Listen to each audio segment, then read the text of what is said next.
deep in the heart of Texas. We're in the business of winning. Don't bet against me.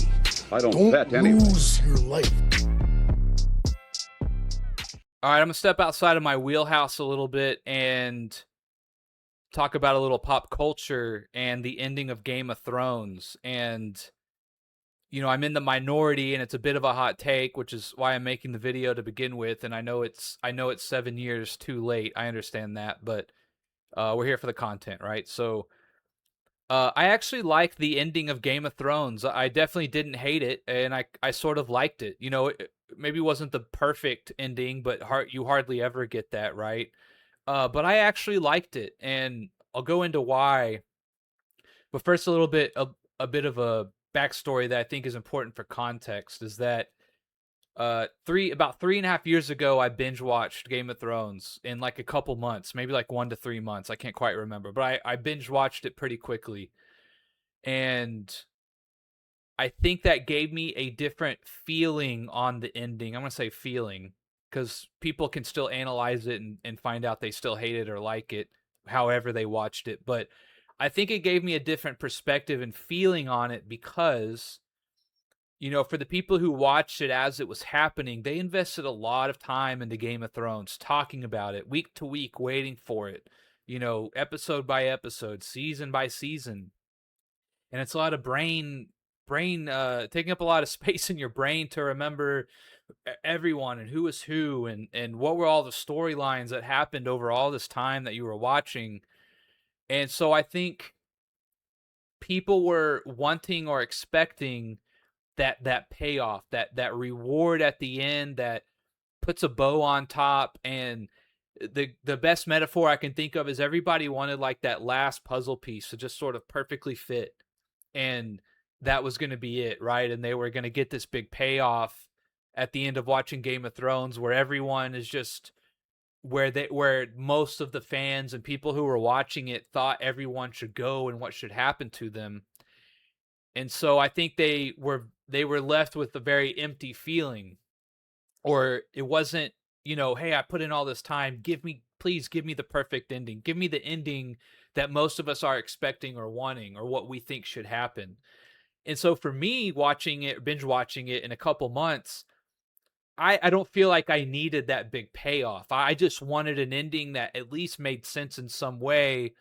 And so I think a lot of people, because they didn't get the ending they wanted, they don't see it the same way I do in terms of the feeling. Now, in terms of the actual ending, and also, you know, like I'm not a big TV guy, right? So, you know, excuse me if I don't get some of the names right and all this stuff, but you know, I did binge watch it and I really enjoyed it. I thought it was a great series front to back.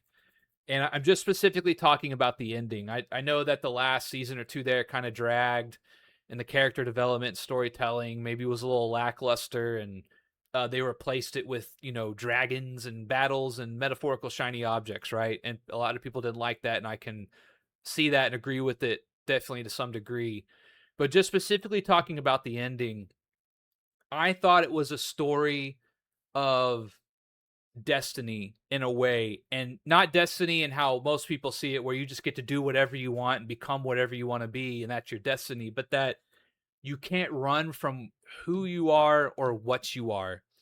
And I'll give a quick example, and that is my favorite Disney movie, The Fox and the Hound, right? And I think, you know, it's a quite a deep story considering you're watching that as a kid. It's actually quite a harsh but also very real life lesson. And that is that you can't escape who you are. You can't run from who you are. And the fox will always be a fox and the hound will always be a hound. And while, yes, on an individual level, perhaps they were friends at one point, and, you know, perhaps on an individual level, you know, there can be a truce there. But in terms of foxes and hounds in general, you can't run from who you are and what you are. A fox will always have to be with other foxes, and a hound will always have to be with other hounds, and they're going to do what they do, right?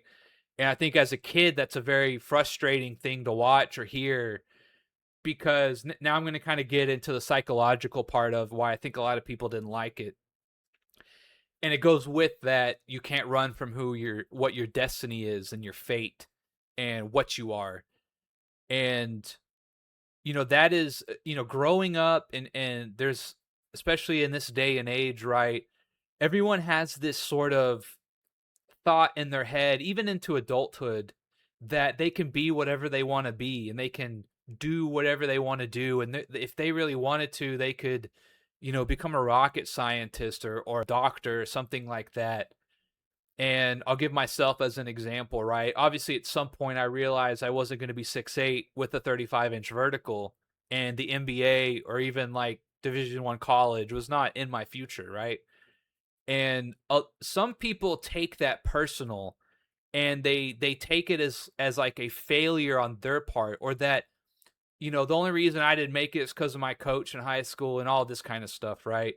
And people, everyone as kids is told, well, you can be whatever you want to be, right? And that is true to an extent, to a very small extent. And what I mean by that is, sure, I could be a rocket scientist, right? But the thing is, I am not predispositioned or naturally inclined per se, maybe, to be a rocket scientist. And that is, maybe if I really wanted to be a rocket scientist, I would have to work 100 times harder than a guy who just gets it, he's a whiz at it. He just picks up a book, reads it, he understands it, front to back, and he's an expert at it. And those are the people I am competing with. Sure, I guess there is a world where I could beat them, but it's not likely, and it's not what I'm good at, and it's not what I'm naturally inclined to do. And I don't think people, I'm going to get a little psychological here now with the ending. I don't think a lot of people like that message. And I think that was really what rubbed people the wrong way, was that they did not get the fairy tale ending where everyone lives happily ever after, and everyone fits in this perfect puzzle piece that they thought they were going to go into. And it was going to be this nice, perfect ending. And instead, they got this message of, you are who you are, and you're good at what you're good at, and that's you. And you can't run from that. And you can't just be whatever you want to be. And I think a lot of people, for the reason I kind of just said, as kids, we're always told we can be whatever we want to be, even though we all know as adults that for 99.999% of us, that's not how it works out, right? Unfortunately, you got to get a blue collar job. Unfortunately, you may not like being a lawyer. You'd rather be an artist, but you're just really good at being a lawyer. You know what I mean? And as much as you might want to be an artist, you'll never be a good artist. You're just not creative. You just don't have that natural inclination to be an artist. Sure, you could do it in your free time and work on it and go to a night school and try to get better at it, maybe, but that's not where your bread is buttered, right? And so I think there's just sort of that baseline level of what we're told as kids, but also as adults. I'm going to get a little psychological here, and don't get mad at me or think I'm projecting on to you personally. But I think that whenever you tell adults that kind of message, it removes externalities of which they can make excuses for why they are where they are and why they're unhappy with their position in life, right? And again, I don't mean to be a sidearm psychologist here. I'm not trying to do that, but that is my gist of the ending, is that Jon Snow was neither really a Targaryen or a Stark. He's in no man's land. And where does he go? Back to no man's land, back on the wall. He's a warrior. That's what he is. Yes, he's a good leader too, but he is a fighter and a warrior, right? He's a survivor. And that's what he's good at. And because of who he is, there's really no real place for him. And again, because he kind of did the things that he did there as well, he gets sent to the wall, right? And people like, well, he should be the next king or whatever. And it's like, that's not his place. That's not what he's good at. He himself is sort of scared of power in a way as he goes through the story, right? Sansa Stark she cannot run from who she is. She becomes the queen of the North. She takes up her dad's position, right? Um, Bran Stark was my favorite, right? No one really saw that one coming. that it makes total sense why he would be the king, right? He sees all front to back. He knows all history. He kind of has these premonitions of what's coming. He can see into the future and into the past. It actually would make total sense that he would be a king, right? What better position for him to sit at than trying to rule and do what is best for everyone when he kind of in a way knows everything, right? And Tyrion, right? As much as people were saying, "Oh, well, Tyrion should take the throne," or what have you, what is Tyrion good at? You know, as much as he is a bit of a main character and he has this great development from being kind of a degenerate into a sort of noble person there at the end, his ultimate skill is political strategy, right? And scheming and uh being 3 moves ahead. So it actually is very fitting that he becomes the king's right hand, right? Makes total sense. You know, and that I think that might be the best him and Jon Snow I think might be the best example of you're good at what you're good at, and that's what we need you to do for the betterment of all and even for your own sanity, right? That uh sure you might want to do this other thing, but would you really be happy doing something that you're not the best at or that you're not the best equipped for? And so that's just kind of my over that's kind of my gist or kind of overall take on why I like the ending. I've always loved stories where you don't get that perfect fairy tale ending payoff, and instead it's not so much that you go back to where you started, but it's sort of like you go back to being just who you are kind of at your core and whatever you're sort of predispositioned to be or inclined to be, right? Again, I think just the fox and the hound is like a great metaphor for what I'm kind of trying to say. If sure a lot of you've seen that movie, but a fox is a fox and a hound is a hound, and as much as they want to be friends, it's just not in the cards, right? It's just not in the cards. And I personally have always loved stories like that because they are frustrating and I mean, they're so grating to watch because you're just like, why don't you just do what you want to do? And I think that's also another reason people didn't like it I think so many people, especially in kind of today's society, not to get political or anything, but like so many people are told that you can just do whatever you want and be whoever you want to be. And I've always liked stories where it's kind of like the guy who doesn't want to be a soldier, right? Because he sees the carnage, but killing is what he's good at, and it's just sort of like this, you know, being born to be a killer, even though it eats you up inside, but that's what you're needed to do at the time, right? That you can go to a dark place even though you don't want to, but it's because it's what you're good at, and other people aren't able to do that.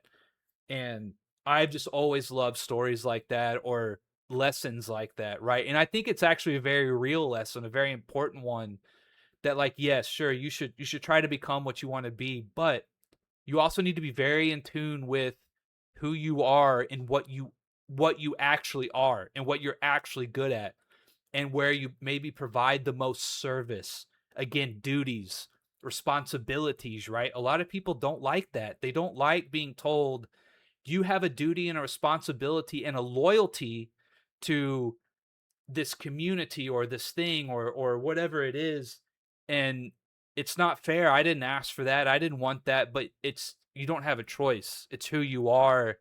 And you find out in sort of lessons like that if it weren't for those duties or responsibilities, you actually would lose a big piece of knowing who you are actually in a sort of roundabout kind of reverse way. And so that's just my take on it. I really love stories like that. I'm not going to say I loved the ending. It was fairly anticlimactic in many ways, and I don't think the delivery was necessarily the best. But whenever Snow was hugging his sisters, and he's like, "This is where I'm being told to go," and he didn't really fight it, and he kind of accepted it, and everyone kind of goes their way, uh in terms of just what they're destined to be and who they are, not necessarily what they wanted. And I've always liked stories like that, and so I liked it. Right, that's my hot take, is that I actually like the ending of Game of Thrones and kind of what happened to everybody. So that's my take. I know I'm in the minority and maybe a lot of people disagree, but and I know I'm, 7 years late on the topic, but I just want to give my 2 cents on that. That I actually enjoyed the Game of Thrones ending. I found it to be very fitting, and I thought it was actually quite appropriate. So that's my video, and I'll see you guys next time.